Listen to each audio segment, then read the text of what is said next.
that really does stick in my mind, that was really eerily silent. And for some reason, I don't know why, I picked my clipboard up and started to draw it. I made a quick sketch. So it's there. Rather than my head, it's there, it's black and white.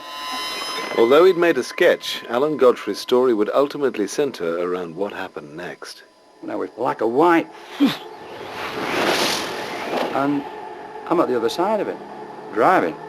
Quick glance at mirror, it's not there.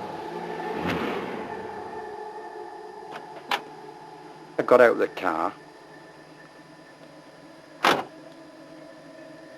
The road surface was whirlpool dry, like a spinning object would make, you know, with all these leaves and branches and what have you. You could see an area of road surface that wasn't like the other. The others were wet, this was dry.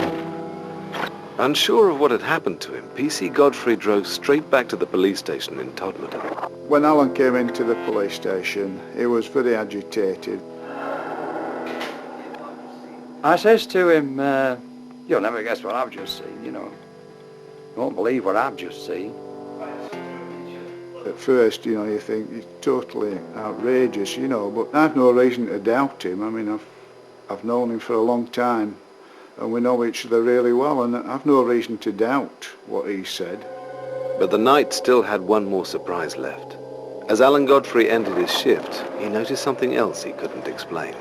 There was approximately 30-35 minutes missing that couldn't be accounted for. For me leaving the police station to coming back. To me, I'd only been away 15 minutes. However I hadn't, I'd been away approximately 45-50 minutes. What Alan Godfrey claimed to have experienced was strange enough, but he wasn't alone in witnessing unusual phenomena that night.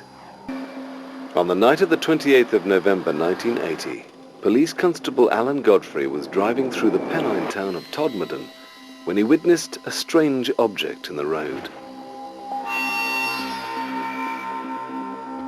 It was something you've only read about or seen on television.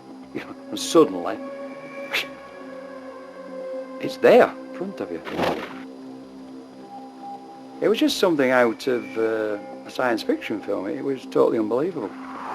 PC Godfrey had no rational explanation for what he'd seen, or for what he discovered later. I had this irritating itch on my foot. The boot on my left foot was split. If that's the sole of the it was split that way. I've no idea why they were split, but when I took it off, I removed my sock, and it was on the instep of my foot, and it was a round circle like that, red. And it was very, very itchy. It wasn't sore, but it was very, very itchy. At work the following day, Alan Godfrey received some surprising news. He hadn't been the only officer who claimed to have seen something strange the previous night. I came on duty, and there was an inspector waiting to see me. I went into the inspector's office, and he then informed me that I wasn't alone, that 3 police officers in Halifax, in fact, had some sort of an encounter the same night. And he was putting a report together, and he wanted a statement off me. Coming out the inspector's office thinking, yeah, right on. 12 miles from Todmorden, on the moors above Halifax, PC's John Porter, Howard Turnpenny and Julie Baxter had been looking for stolen motorbikes. What they witnessed compelled them to make an official report. We parked up, got out, walked down over the fields towards the quarries, and we'd nearly reached the quarries, and then something, nothing verbally, but something told us to turn. And we turned and just stood. And in the sky was a very cold, and I would describe it as a cold steel blue light. Not flashing, but pulsating. And the hairs on my arms and my neck just stood up. I cannot tell you, in all honesty, how big this thing was, because there was No definite shape to it other than a pulsating steel blue ball. But wherever it went, it was very, very fast. As fast as I'm moving my hand now. A second, a second, a second, a second. And that's how fast it moved, with no noise. Whiskey Delta 40 to Halifax Control. Tried to speak to Halifax on the radio. Nothing. Absolutely dead.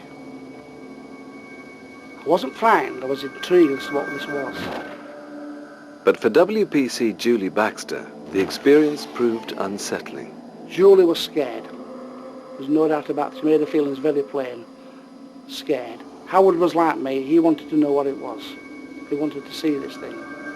And for no known reason, it shot up in a big overhead arc towards Todmorden. Whatever it was not of... I can't explain whatever of our making. It was something completely alien to my understanding. And the night was getting even stranger. 2 traffic officers on the moors near Littleborough, 12 miles from both Alan Godfrey and the Halifax patrol, reported seeing a bright pulsating sphere hovering between 2 electricity pylons before it sped off over the hills. In all, 6 separate police officers had witnessed strange phenomena that night.